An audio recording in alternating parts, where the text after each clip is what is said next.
দেশের শবে বরাত, ঠিক আছে, ছেলেরা আসে মসজিদের মধ্যে, আমরা মসজিদ সাজাইলাম, আপনারা 12 রাকাত নামাজ পড়া শুরু করি সবাই, ঠিক আছে। এরপরে ছেলেরা দলে দলে বিভিন্ন দোকানে আড্ডা টাড্ডা মেরে রাতের 2টা 3টার সময় আসে না, এটা না, এটা তো মতরুক, এগুলা তো একেবারে বর্জনীয়। এগুলার মাধ্যমে শবে বরাত বদনাম হয়, শবে বরাত বদনাম হয়। আওয়ামরা মনে করে বস এই একটা দোয়া পড়ে শবে বরাতে আল্লাহ ক্ষমা করে দিবেন, আর নামাজ দোয়া লাগবে না, আর নামাজ দোয়া লাগবে না। এটা শবে বরাতের সাথে বেয়াদবি। কেন?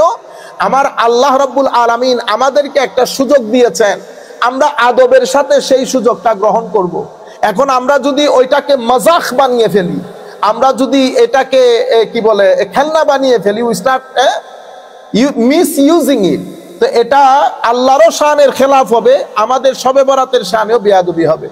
এটাতে কিছুদিন আগে উনিও দুনিয়া থেকে চলে গেছেন, কিন্তু ওই আকীদা পোষণকারী লোক আমাদের চট্টগ্রামের প্যারেড ময়দানে ওয়াজ হচ্ছে, উনি ওয়াজ করতেছেন যে আল্লাহ রাব্বুল আলামিন কোথায় আছে বলেন, সবাই ইশারা করেন উপরে আছে, সবাই ইশারা করেন, সবাইকে দিয়ে ইশারা করছে।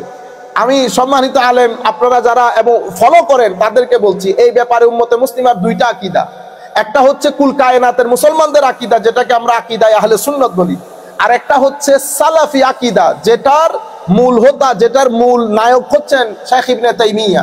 শেখ ইবনে তাইমিয়া শরীরবাদী আকীদায় বিশ্বাসী, মানে আমি যেমন সুফাই বসেছি, উনি বিশ্বাস করেন আল্লাহ এভাবে বসেন, তবে আল্লাহর বসাটা আমার বসার মতো নয়।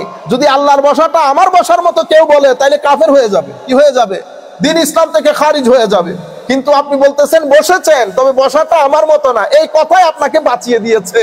তো আপনি কুফর থেকে কোথায় চলে গেছেন আমি বলতেছি না, উম্মতে মুসলিমার উলামায়ে কেরাম আইম্মায়ে কেরামের দৃষ্টিতে কেউ এই ধরনের কথা বললে পথভ্রষ্ট হবে, এবং এই কথাগুলো উম্মতের কথা বলেছেন less than 5%। এখন আপনি যদি বরাত মজলিসে বলেন আল্লাহকে ইশারা করতে আল্লাহ উপরে আছে, তো লাইসা কামিসলিহি শাই ওয়া হুয়া সামিউল বাসীর। আপনি যেই সাবজেক্টের লোক না, আমি অনুরোধ করব সবাইকে আমরা যেন ওই সাবজেক্ট নিয়ে গুতাগুতি না করি, আর যখন করব তখন মানুষকে এইভাবে বলবো যে এই আয়াত নিয়ে কথা আছে 2 ধরনের, কেউ এটা বলেছে, উম্মতে মুসলিমা এটা বলেছে। শবে বরাতের মধ্যে আমরা যে আন্দাজে এটাকে অবজার্ভ করি, পালন করি, সেটা শুরু কখন হয়েছে? তো এমনিতে লাইলাতুল বারাত তো হাদিসে পাকের মাধ্যমে অসংখ্য হাদিসে পাক লাইলাতুল নিসফে মিন শবে বরাত সম্পর্কে বর্ণিত আছে। তো উনি বলতেছেন কিন্তু আমরা যেভাবে এটাকে অবজার্ভ করি, এটা কখন শুরু হয়েছে? তো উনি লিখেছেন কানা বাদউল ইহতিফাল বিহাযিহিল লাইলা আন্না তাবিঈনা মিন আহলি শাম কা খালিদ ইবনে মি'দান ওয়া মাকহুল ওয়া লুকমান ইবনে আমির ওয়া গায়রুহুম কানু ইউআযজিমুনাহা ওয়া ইয়াজতাহিদুনা ফিল ইবাদা ফিহা ওয়া ইউকাল বালাগাহুম ফি যালিকা আসার ইসরাঈলিয়া ওয়া আনহুম আখাযা আন-নাস তা'যীমান ওয়াশতাহারা আমরুহা ফিল বিলাদিল ইসলামিয়া ওয়া হাসাল আল খিলাফ বাইনাল উলামা ফিহা। আচ্ছা, তো এটা শুরু হয়েছে তাবেঈনদের যুগ থেকে, মানে যেভাবে আমরা অবজার্ভ করি। উনি বলতেছেন তাবেঈনদের মধ্যে আমরা যেভাবে অবজার্ভ করি এটা নিয়ে ইখতিলাফ আছে, কিন্তু যেমন হযরত খালিদ বিন মি'দান, মাকহুল, লুকমান ইবনে আমির রাদিয়াল্লাহু তাআলা আনহুম আজমাইন, ওনারা শবে বরাতকে আমরা যেভাবে পালন করি শাম দেশ তথা সিরিয়ার মধ্যে ওনারা এভাবে পালন করেন। মসজিদের মধ্যে যাওয়া, সবাই বা জামাত হয়ে আল্লাহর দরবারে দোয়া করা, জিকির আজকার করা, যেটাকে আমরা বলি ইহতিফাল, সেলিব্রেশন তথা অবজার্ভ করা সবাই একসাথে যেভাবে আমরা করি। কিন্তু এটা আবার অন্য অনেক তাবেঈন এটাকে গ্রহণ করেন নাই। গ্রহণ করেন নাই বলতে কি? গ্রহণ করেন নাই বলতে আমি মূল কথাটা আপনাদেরকে বলি, অর্থাৎ শবে বরাত অসংখ্য হাদিস দ্বারা সাবেত। শবে বরাত ইবাদতের রাত, আল্লাহ দোয়া কবুল করেন, এতটুকুন পর্যন্ত সবাই গ্রহণ করেন। কিন্তু কেউ কেউ মনে করেন যে সবাই একসাথে হয়ে মসজিদের মধ্যে ইবাদত করাটা ঠিক না, বুঝতে পেরেছেন? কিন্তু উম্মতে মুসলিমা এই মত গ্রহণ করেন নাই।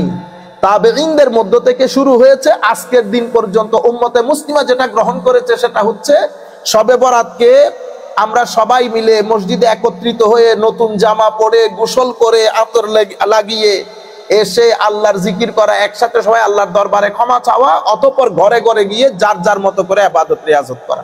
এটা উম্মতে মুসলিমার কাজ। এটা শুরু হয়েছে তখন থেকে এখনো পর্যন্ত চলতেছে।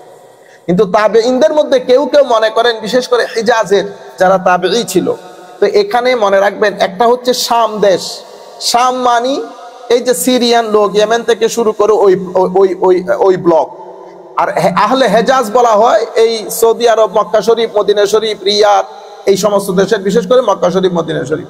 ওখানে কিছু কিছু উলামা তাবেঈনদের যুগে ওনারা এটাকে কি করেন নাই, সাপোর্ট করেন না, মানে সবাই একসাথে হয়ে ইবাদত করা।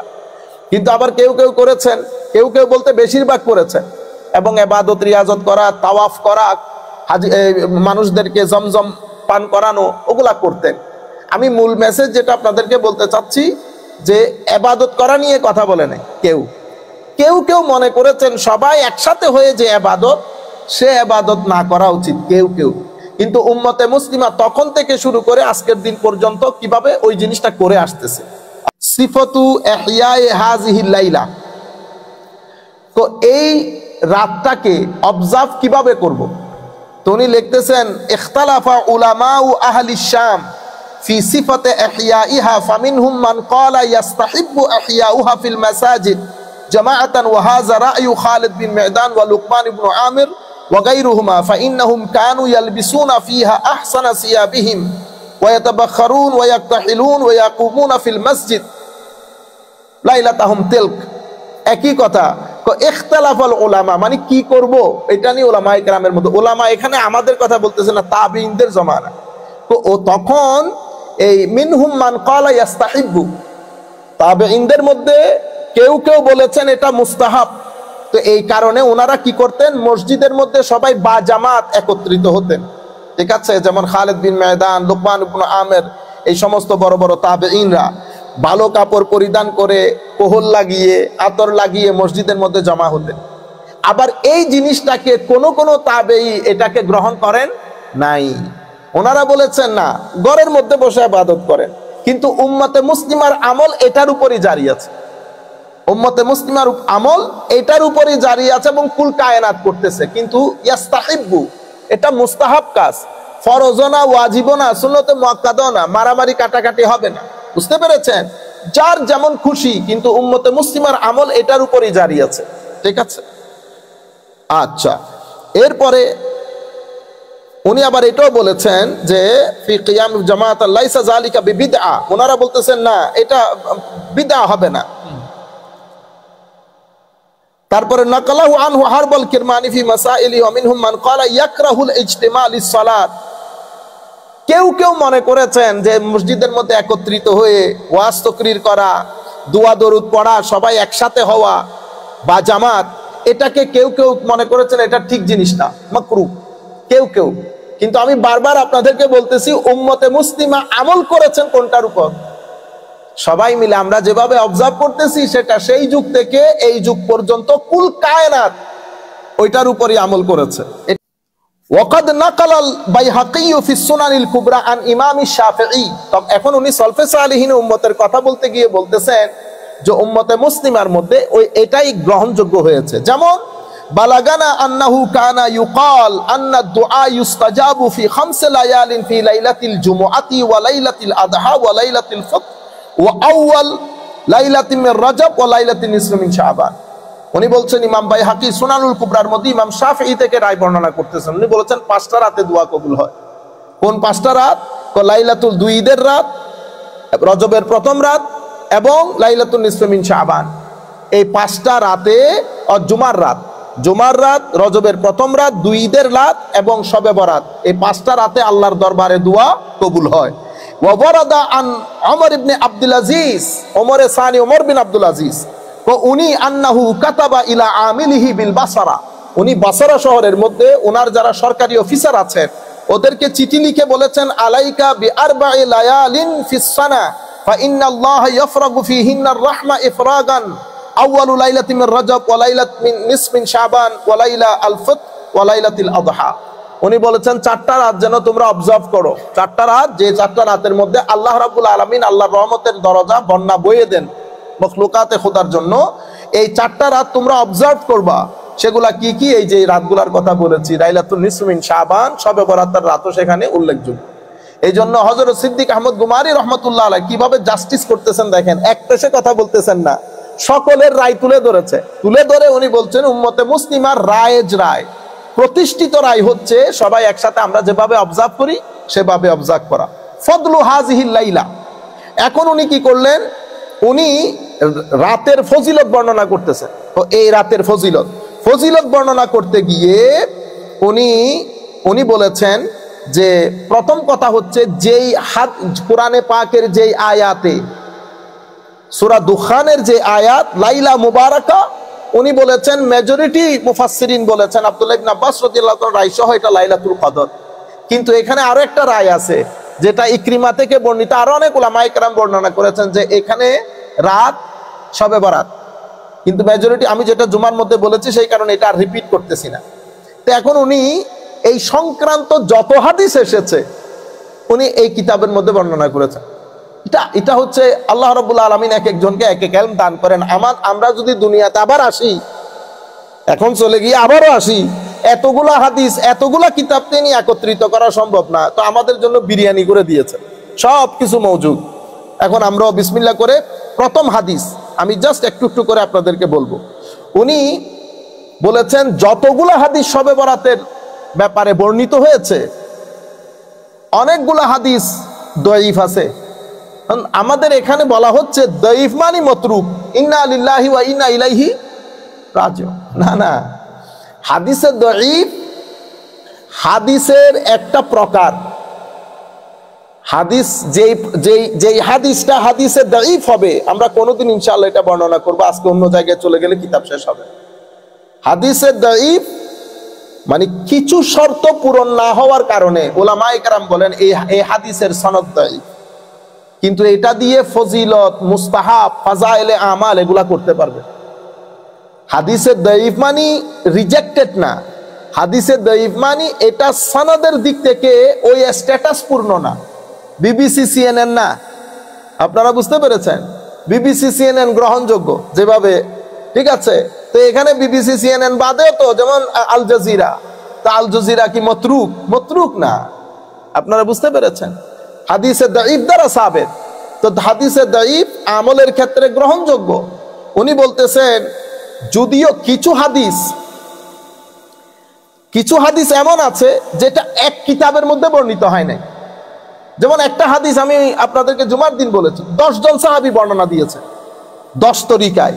তো কোন একটা জায়গার মধ্যে যদি দুর্বলতা থাকে, আরেকজনের মাধ্যমে দুর্বলতাটা কি হয়ে যায়? দূর হয়ে যায়। তো উনি সব হাদিসগুলো এনে বলেছেন হ্যাঁ হাদিসের মধ্যে কথাবার্তা আছে, তো আমরা তো এটা দিয়ে ফরজ সাবেত করতেছি না, মুস্তাহাব বলতেছি, মুস্তাহাব। আপনারা বুঝতে পেরেছেন? এটা আমরা সবাই জানি। আচ্ছা, উনি বলেছেন যেমন ইবনু মাজাহ শরীফের হাদিসটা প্রথম এনেছেন। ইমাম ইবনু মাজাহ, যেভাবে আমি জুমার দিন বলেছি, অসংখ্য মুহাদ্দিসিন হাদিসের কিতাবের মধ্যে শুধু হাদিস উল্লেখ করেন নাই, এটার উপরে চ্যাপ্টার বর্ণনা করেছেন। তো এখানে একটা ফিলোসফি, এখানে একটা উসুল আমরা সবাই যারা যেখান থেকে বসে শুনতেছেন বোঝা দরকার। যখন মুহাদ্দিসিন হাদিস বর্ণনা না করে কোনটা কিছুর উপরে চ্যাপ্টার করেন, ওই চ্যাপ্টারের আন্ডারে হাদিস আনেন, তাইলে বোঝা যাচ্ছে ওই মুহাদ্দিস এটা বিশ্বাস করতেন। নতুবা চ্যাপ্টার বানালেন কেন? উনি তো কোন একটা জায়গার মধ্যে হাদিসটা ঢুকাই দিতে পারতেন, কিন্তু সেটা করেন নাই। তো উনি লিখেছেন বাকায়দা বাবুল কিতাবুল লাইলাতুন নিসফ মিন শাবান, এই অধ্যায় শবে বরাত সংক্রান্ত অধ্যায়। লাইলাতুন নিসফ মিন শাবান মানে শাবানের 15 তারিখের অধ্যায়। তাইলে এভাবে অসংখ্য উলামায়ে কেরাম অধ্যায় কায়েম করেছেন। সেই অধ্যায়ের মধ্যে উনি লিখেছেন ইজা কানা লাইলাত, এটা হযরত আলী ইবনে আবি তালিব থেকে বর্ণিত, ইজা কানা লাইলাতুন নিসফ মিন শাবান ফাকুমু লাইলাহা ওয়া সুমু নাহারাহা ফাইন্নাল্লাহা তাআলা ইয়ানজিলু ফিহা লিগুরুবিশ শামসি ইলা সামাঈদ দুনিয়া ফায়াকুলু আলা মিন মুস্তাগফিরিন ফাআগফির আলা মিন মুস্তারজিকিন ফাআরযুকা আলা মিন মুবতালান ফাআওয়াফিয়া আলা কাযা হাত্তা ইয়াতলা আল ফাজর। তো শবে বরাতের দিন যখন শবে বরাত আসবে, ইজা কানা লাইলাতুন নিসফ মিন শাবান ফাকুমু লাইলাহা, তোমরা শবে বরাতের রাতে ইবাদত রিয়াজত করে এটা অতিবাহিত করো, observe it, okay, stay away, do ইবাদা as much as you can, ওয়াসুমু নাহারাহা, তারপরের দিন রোজা রাখো, কেন? শবে বরাতের রাত আল্লাহ রাব্বুল আলামিন অ্যাকর্ডিং টু হিজ স্ট্যাটাস, আল্লাহ কোন শরীরের মধ্যে, আল্লাহ উপরেও আসেন না নিচেও যান না, কারণ আল্লাহর জন্য না কোনো উপর না কোনো নিচে। কিন্তু কথা যেহেতু আমাদের সাথে বলতেছে, আমরা উপর নিচ ছাড়া বুঝি না, সেই কারণে বলছে আল্লাহ আল্লাহর শান অনুযায়ী তার রহমত নিয়ে বান্দার নিকটে চলে আসে। কখন থেকে? এমনিতে প্রত্যেক রাতে আসে অর্ধরাত্রির পরে, কিন্তু শবে বরাতে সূর্যাস্তের পরপর চলে আসে। এবং আমার আল্লাহ আওয়াজ দিতে থাকেন, আছে কেউ আমার কাছে রিজিক চাওয়ার? তোমাদের মধ্যে কেউ আছে আমার কাছে ক্ষমা চাওয়ার? আমি ক্ষমা করে দেব। কারো রিজিক দরকার, আমি রিজিক দেব। কারো কোনো বলা মুসিবত চলতেছে, সে এখান থেকে মুক্তি পাইতে চাচ্ছে, দরকার হলে চা আমি করে দেব। আলা কাজা আলা কাজা, এভাবে আল্লাহ অনেক কথা বলতে থাকেন। এবং এভাবে একেবারে ফজর পর্যন্ত, সুবে সাদিক পর্যন্ত আল্লাহ রাব্বুল আলামিনের এই ঘোষণা চলতে থাকে, এই ঘোষণা চলতে থাকে। তো আমি, এক ভদ্রলোক আমাকে বলেছেন, এটা আমি বলে দেই, পাকিস্তানের একজন ভদ্রলোক আলেম, উনি দুনিয়া থেকে চলে গেছেন। আপনি ফরমায়া কে ফকুমু शब बारात का रोजा, शब बारात रात को तो रोजा नहीं होता, रात को रोजा नहीं होता, रोजा तो दिन को होता है। तो अल्लाह का बंदा, थोड़ा सा होश होनी चाहिए। दुनिया से फौत हो गया, हम दुआ करते हैं अल्लाह के दरबार में अल्लाह माफ फरमाए। और शब बारात का रोजा वो रात की रोजा नहीं होता, इस तरह क्रिटिसाइज नहीं करते। तो चले, चूंकि फौत हो गया, जिन भाइयों ने मुझे रिक्वेस्ट किया, मैं इनसे यानी माफी का खास्तगार, चूंकि बंदा फौत हो गया, आप किसको मैं हम बोले, लेकिन इस तरह की बात नहीं होता, ये क्रिटिसाइज नहीं है। हम शब बारात का रोजा, ये एक इस्तिलाह है, शब बारात का रोजा ये एक इस्तिलाह है, ठीक है। हम पाकिस्तान जा रहे हैं, इसका माना क्या है हम पाकिस्तान के सर पर उठ गया? नहीं, हम पाकिस्तान की कोई ना कहीं जा रहे हैं इलाके, कराची हो सकता है, लाहौर हो सकता है, तो हम क्या कहते हैं पाकिस्तान जा रही है। किस तरह की क्रिटिसाइज है? कहते शब बारात में तो रोजा नहीं होता, क्योंकि शब बारात रात को होता है, रात को रोजा नहीं होता। ओ यार, इस्तिलाह समझनी चाहिए। अल्लाह रब्बुल आलमीन हमें हिफ्ज़ व अमान के साथ रखे।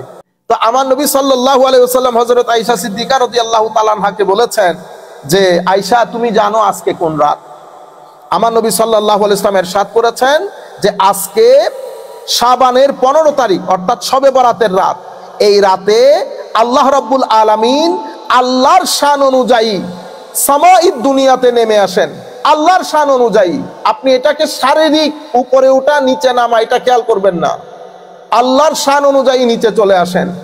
এবং এখানে আমরা এটাও বলে রাখি, কিছুদিন আগে উনিও দুনিয়া থেকে চলে গেছেন, কিন্তু ওই আকীদা পোষণকারী লোক আমাদের চট্টগ্রামের প্যারেড ময়দানে ওয়াজ হচ্ছে, উনি ওয়াজ করতেছেন যে আল্লাহ রাব্বুল আলামিন কোথায় আছে বলেন? সবাই ইশারা করেন উপরে আছে, সবাই ইশারা করেন, সবাইকে দিয়ে ইশারা করছে।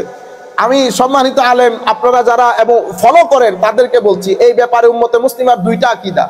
একটা হচ্ছে কুল কায়নাতের মুসলমানদের আকীদা, যেটাকে আমরা আকীদায়ে আহলে সুন্নাত বলি, আর একটা হচ্ছে সালাফি আকীদা, যেটার মূল হোতা, যেটার মূল নায়ক হচ্ছেন শেখ ইবনে তাইমিয়া। শেখ ইবনে তাইমিয়া শরীরবাদী আকীদায় বিশ্বাসী, মানে আমি যেমন সুফাই বসেছি, উনি বিশ্বাস করেন আল্লাহ এভাবে বসেন, তবে আল্লাহর বসাটা আমার বসার মতো নয়। যদি আল্লাহর বসাটা আমার বসার মতো কেউ বলে, তাহলে কাফের হয়ে যাবে, কি হয়ে যাবে? দিন ইসলাম থেকে খারিজ হয়ে যাবে। কিন্তু আপনি বলতেছেন বসেছেন, তবে বসাটা আমার মতো না, এই কথাই আপনাকে বাঁচিয়ে দিয়েছে।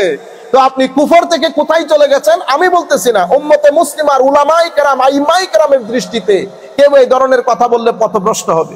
এবং এই কথাগুলো উম্মতের কথা বলেছেন less than 5%। এখন আপনি যদি বরাত মজলিসে বলেন আল্লাহকে ইশারা করতে আল্লাহ উপরে আছে, তো লাইসা কামিসলিহি শাই ওয়া হুয়া সামিউল বাসীর।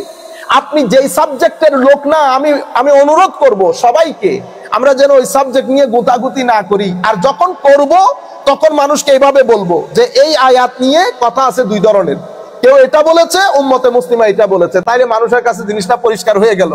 এখন আমি আধা জিনিসকে হাইড করে আমি যেটা বিশ্বাস করি সেটা বলে বিসমিল্লাহ করে সেফ প্যাসেজ নিয়ে চলে গেলাম, এটাকে কি বলে? এটাকে সাদাকাত তথা সত্যবাদিতা বলে না।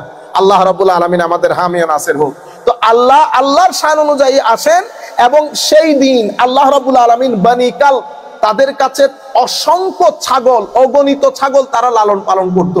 আমার নবী বলছেন ছাগলের যত কেশ তার চেয়ে বেশি আল্লাহ উম্মতকে ক্ষমা করে দেন, তবে শর্ত হচ্ছে তারা শিরক করতে পারবে না, তাদের ভিতরে হেট্রেট লালন করতে পারবে না। যাদের ভিতরে শিরক আছে, হেট্রেট আছে, তারা ছাড়া আল্লাহ সবাইকে ক্ষমা করে দেন। এর পরবর্তীতে উনি যেমন হযরতে আন্না আলিয়ান খারাজা লাইলাতুন নিসফি মিন শাবান, হযরত আলী থেকে শবে বরাতের একটা কথা এনেছেন, এবং হযরতে সাঈদ বিন মনসুর থেকে একটা হাদিস শরীফ এনেছেন। এরপরে আরো অসংখ্য জায়গায় উনি হাদিস শরীফ এনে এটা আমাদেরকে বুঝিয়েছেন যে শবে বরাতের ফজিলত রয়েছে, শবে বরাতের ফজিলত আল্লাহর দরবারে রয়েছে। কেন? আল্লাহ রাব্বুল আলামিন আল্লাহর বান্দাদের, অসংখ্য বান্দাদেরকে এই দিন ক্ষমা করে দেন। সেটা হাদিসে পাক, অসংখ্য হাদিস, যেমন 10টা হাদিস শরীফ উনি এনেছেন, কোরআনের আয়াত থেকে উনি লাইলাতুল মুবারাকা থেকে ওই কথাটাও আমাদের সম্মুখে তুলে ধরেছেন এবং বলেছেন যে হাদিসগুলার ব্যাপারে কোন একটা হাদিসের ব্যাপারে বলা হয়েছে এই হাদিস দাঈফ, কোন জায়গায় বলা হয়েছে এই হাদিসের অমুক বর্ণনাকারী দাঈফ। বলে যে হাদিসগুলা দাঈফ হলো একটার ঠেলায় আর একটা কি হয়ে যায়, শক্তিশালী হয়ে যায়। আর যদি দরিও দাঈফ, তবুও তো আমরা এটা দাঈফের মাধ্যমে মুস্তাহাব সাবেত হয়। আমরা একজন বিশ্ববরেণ্য মুহাদ্দিসের কথা শুনতেছি, আমাদের তথাকথিত শাইখ মাইক আমাদের টাইপের লোকের কথা না, এটা আলেমদের কথা শুনতেছি। আপনারা বুঝতে পেরেছেন? এরপরে উনি বলতেছেন মা ইউকালু মিনাদ দুআই ফি হাযিহিল লাইলা, এই রাত্রে আমরা যে দোয়া পড়ি, এই রাত্রে কি দোয়া পড়ব? তখন উনি একটা দোয়া বলেছেন, যেটা উনি বলেছেন হাদিসে পাকের মাধ্যমে এটা সাবেত। সেটা কোনটা? যেটা আয়েশা রাদিয়াল্লাহু তাআলা আনহা উঠেছেন, দেখেছেন আমার নবী নামাজ পড়তেছেন শবে বরাতের সময়, উনি আমার নবী দীর্ঘ সিজদা দিয়েছেন, দীর্ঘ সিজদার কারণে আমার হযরত আয়েশা সিদ্দিকা রাদিয়াল্লাহু তাআলা আনহা মনে করেছেন আমার নবী ফৌত হয়ে গেছেন, আমার নবী দুনিয়া থেকে রুখসত হয়ে গেছেন, ওয়াফাত পেয়ে গেছেন, এত লম্বা সিজদা ছিল। তো আয়েশা সিদ্দিকা রাদিয়াল্লাহু তাআলা আনহা আমার নবী সাল্লাল্লাহু আলাইহি ওয়াসাল্লামকে ধরেছে, হাত রেখেছে গায়ে। তখন ফাকাল আলী ইয়া আয়েশা তা'জানিন আলী ফি কিয়ামে হাযিহিল লাইলা, কুলতু নাআম বি আবি ওয়া উম্মি, ফাকাম ফাসাজাতা লাইলান তাবিলান হাত্তা জানানতু আন্নাহু ক্বাদ কুবিত ফাকুমতু, আমি উঠে দাঁড়ালাম, আমি আমার পরে উঠে দাঁড়িয়ে আমার নবী যখন একটু নাড়াচাড়া করেছে বুঝলাম যে, পরে দেখলাম আমার নবীর জবান থেকে একটা দোয়া আসতেছে। তো উনি সিদ্দিক আহমদ গুমারি রহমতুল্লাহ আলাইহি উনি বলেছেন যে দোয়া যেগুলো এসেছে আমরা যেন ওগুলোর উপর ইক্তেফা করি। কিছু কথা উনি আরো বলেছেন আমরা তাড়াতাড়ি শেষ করার জন্য, এবং আমরা যেটা মনে করি উনি বলেছেন আসলুদ দুআ আল মাশহুর বাইনাল আওয়াম, সাধারণ মানুষের মধ্যে কিছু দোয়া অনেক বিখ্যাত হয়ে গেছে, কিন্তু এগুলার কোনো আসল, কোনো জড় শরীয়তের মধ্যে নাই। এগুলো আমাদেরকে মাথায় রাখতে হবে, আমরা মাঝখানে থাকতে হবে। নাই যেগুলো সেগুলো আনবো না, যেগুলো উলামায়ে কেরাম নিষেধ করেছেন সেগুলো এখানে আনবো না। হাল হাযিহিল লাইলা মানে এই রাত্রে আমাদের যেই তাকদীর সেটা কি এই রাত্রে ডিসিশনে আসে? তো উনি এটার উপর হাদিস এনেছেন, হাদিস 1 নাম্বার হাদিস, 2 নাম্বার হাদিস, 3 নাম্বার হাদিস, 4, 5 অসংখ্য হাদিস এনেছেন। এই হাদিসের মধ্যে 2 ধরনের বর্ণনা পাওয়া যায়, যে একটা হচ্ছে আল্লাহ লাইলাতুল কদরের দিন করেন এই পুরা ডিসিশনটা, আর আরো অনেক riwayতের মধ্যে এসেছে এটা শবে বরাতের মধ্যে হয়। তো উনি বলতেছেন তাহলে এই দুই riwayতগুলোর মধ্যে এখানে প্রায় উনি 8টা হাদিস এনেছেন, এনে উনি বলতেছেন এখন 2টার মধ্যে আমরা সামঞ্জস্য বিধান কিভাবে করব। উনি বলেছেন সামঞ্জস্য বিধান করতে হলে আমরা যে কাজটা করব সেটা হচ্ছে আল্লাহ রাব্বুল আলামিন সিদ্ধান্তটা লাইলাতুল কদরে নিয়ে ফেলেন, লৌহে মাহফুজের মধ্যে সেটা লিপিবদ্ধ হয়ে যায়, আর শবে বরাতের মধ্যে আল্লাহ যার যার দায়িত্ব তাকে তাকে দিয়ে দেন, যার যার দায়িত্ব তাকে তাকে, প্রত্যেকেই শবে বরাতের যার যার দায়িত্ব পেয়ে যায়। আর as far as Allah's decision is concerned, এটা আল্লাহ শবে কদরের দিন নিয়ে লৌহে মাহফুজের মধ্যে এটাকে লিপিবদ্ধ করে ফেলেন। আর শবে বরাতের সময় আল্লাহ রাব্বুল আলামিন প্রত্যেক রেসপন্সিবল ফেরেশতাকে যার যার দায়িত্ব বুঝিয়ে দেয়। এটার মাধ্যমেই আজকে মানুষটা হেসে গেলে কথা বলতেছে, অথচ সে জানেও না যে তার নাম আগামী শবে বরাতের আগে মৃত ব্যক্তিদের লিস্টে তার নাম চলে গেছে, সে হয়তো জানেও না। আল্লাহ রাব্বুল আলামিন আমাদেরকে আল্লাহর রেজামন্দি অনুযায়ী পৃথিবীতে থাকার তৌফিক দান করুক। যাই হোক, এরপরে আমরা শেষ করে দেবো ইনশাআল্লাহ। তো দুইটা কথা এসেছে, আমরা ওই জায়গায় না যাই, এগুলা সবে বরাতের দিন বলবো। লা ইয়াদখুলুল জান্নাতা কাতে। এর পরবর্তীতে উনি মুশরিক মুশাহিন, যাদের দোয়া আল্লাহর দরবারে কবুল হবে না, তাদের ব্যাপারে একটা বৃত্তান্ত দিয়েছেন। মুশরিক কাকে বলে? মুশরিকের দোয়া কবুল হবে না, মুশাহিনের দোয়া কবুল হবে না, যারা আত্মীয়তার সম্পর্ক ছিন্ন করে তাদের দোয়া কবুল হবে না, এবং যারা মা বাবার সাথে বেয়াদবি করে তাদের দোয়া কবুল হবে না, যারা সব সময় শরাব পান করে তাদের দোয়া আল্লাহর দরবারে আল্লাহ কবুল করবেন না, যারা ঝগড়াটে লোক তাদের দোয়া আল্লাহ কবুল করবেন না, এবং যাদের ভিতরে ঝগড়াটে বলতে আপনার ভিতরে যদি আপনি হিংসা না রাখেন তাহলে তো আপনি ঝগড়া করতে পারবেন না, ঝগড়ার জন্য ভিতরে হিংসা থাকতে হয়। তো যাদের ভিতরে হিংসা আছে তাদের দোয়া আল্লাহ রাব্বুল আলামিন কবুল করেন না। এই কথাগুলা উনি বলেছেন, এবং এই যারা বেবিচারে লিপ্ত তাদের দোয়া আল্লাহ রাব্বুল আলামিন কবুল করেন না। আচ্ছা, এখন উনি বলেছেন, এই সব কথা বলার পরে উনি বলেছেন, হাল ওয়ারাদাত সালাহ মুআয়্যানা ফি হাযিহিল লাইলা, এই রাতে কি কোনো নির্দিষ্ট নামাজ আছে? এই রাতে কি কোনো নির্দিষ্ট নামাজ আছে? উনি বলতেছেন, লাম তারিদ সালাহ মুআয়্যানা ফি হাযিহিল লাইলা মিন তারিকিন সাহিহিন ওয়ালা দাঈফ। এই রাতে সহিহ দাঈফ কোন বর্ণনা অনুযায়ী কোনো নির্দিষ্ট নামাজ নাই, ওয়া ইন্নামা ওয়ারাদাত আহাদিস মাওদুআ মাকযুবা, কিছু মিথ্যা হাদিস মানুষ গড়েছে এই শবে বরাতের রাত্রিতে নির্দিষ্ট ইবাদত আছে বলে 12 রাকাত 100 রাকাত এই ধরনের কিছু রিওয়ায়াত এসেছে। এরপরে যেমন উনি বলেছেন, যেমন একটা হাদিসের মধ্যে এসেছে 100 রাকাত নামাজ, এটা হাদিস হিসেবে বর্ণিত দিয়েছে। তো উনি বলতেছেন এই হাদিসটা ওয়াকাদ হাকামা ইবনুল জাওজি বিওয়াদইহি, ইমাম ইবনে জাওজি এই হাদিসকে মওদু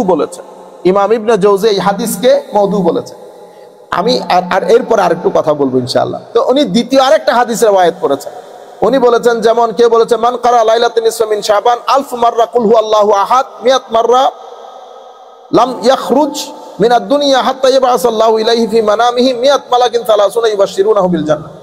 যেই ব্যক্তি 100 বার সূরা ইখলাস পাঠ করবে, ঠিক আছে, সে ঘুমের মধ্যে প্রায় 100 জন ফেরেশতা, 130 জন ফেরেশতা তাকে স্বপ্নের মধ্যে, ঘুমের মধ্যে বলবে, তাকে জান্নাতের সুসংবাদ দিবে।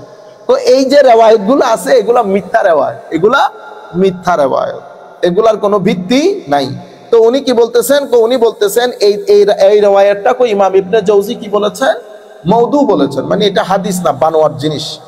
এর পরবর্তীতে তৃতীয় একটা রিওয়ায়াত বিভিন্ন বিষয় সম্পর্কে, এতবার করলে এতবার হবে, এতবার, মানে শবে বরাতের যে বর্ণনাগুলা উনি বলছেন বেশিরভাগ ক্ষেত্রে শবে বরাতের এই বর্ণনাগুলা মিথ্যা। শবে বরাতের রাতে নির্দিষ্ট কোনো ইবাদত নাই, কিন্তু কিছু একটা ইবাদত আছে, এটাকে সলাতুর রাগায়েব বলে, সলাতুর রাগায়েব।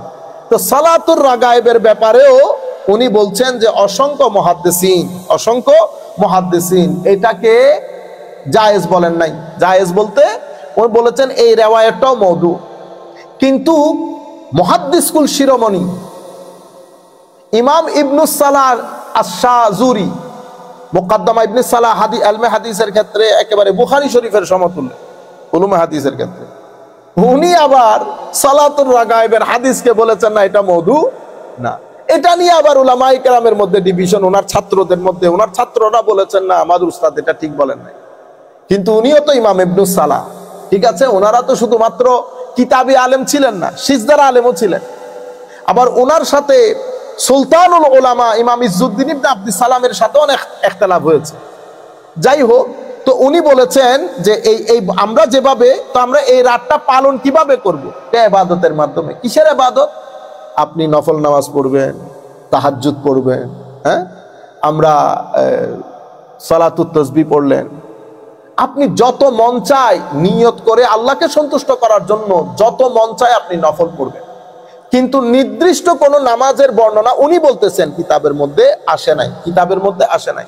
উলামায়ে কেরাম সলফে সালেহিন উম্মত যার যার মতো করে ইবাদত করতেন, যার যার মতো করে ইবাদত, কোরআনে পাকের তিলাওয়াত থেকে শুরু করে, এই তাহাজ্জুদ থেকে শুরু করে, তওবার নামাজ থেকে শুরু করে, এই সালাতুত তাসবিহ থেকে শুরু করে যতটুকু মঞ্চে আপনি পড়তে পারবেন। উনি যে বলতেছেন যে নির্দিষ্ট করে যে এই রেওয়ায়ত এতটুকুন করলে 100 বার পড়লে এই সওয়াব, 200 বার পড়লে এই সওয়াব, এই ধরনের কোন রেওয়ায়ত শবে বরাতের মধ্যে বর্ণিত হয় না, এই কথাটা উনি বলেছেন।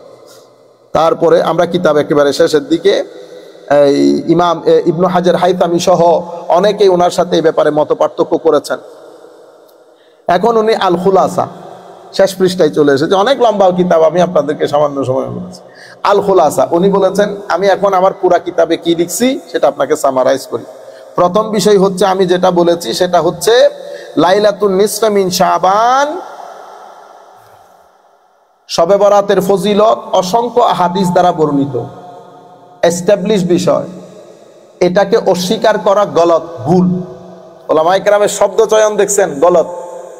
সুবহানাল্লাহ, আমাদের মতো গরম না। আচ্ছা, দ্বিতীয়, এটাকে বিভিন্ন ধরনের ইবাদত রিয়াজতের মাধ্যমে এই রাত অতিবাহিত করা মুস্তাহাব। ঠিক আছে, যেভাবে হাদিসে পাকের মধ্যে এসেছে এই রাতে বিভিন্ন ইবাদত রিয়াজতের মাধ্যমে রাত অতিবাহিত করা মুস্তাহাব। আওয়ামুন নাসের ভিতরে, সাধারণ মানুষের ভিতরে এই রাতকে উদযাপন করার যে গলত তরিকা আছে এগুলা পরিত্যাজ্য। গলত তরিকা মানে একসাথে বসবে, নির্দিষ্ট দোয়া পড়ে মনে করবে যে গুনাহ মাফ হয়ে গেছে, এরপরে ইদার উদার হাঁটাহাঁটি করে রাতকে আনন্দ উল্লাসের মাধ্যমে রাত সেলিব্রেট করা, এটা পরিত্যাজ্য। চতুর্থ, উনি বলেছেন এই রাতকে ঘিরে 100 রাকাত 150 রাকাত এই ধরনের যে রাকাত ভিত্তিক রেওয়ায়াতগুলো আছে এই রেওয়ায়াতগুলো শুদ্ধ না। এই হচ্ছে শেখ সিদ্দিক আহমদ আল গুমারি রহমতুল্লাহি আলাইহির হুসনুল বায়ান ফি লাইলাতিন নিসফি মিন শাবানের সংক্ষিপ্ত আলোচনা।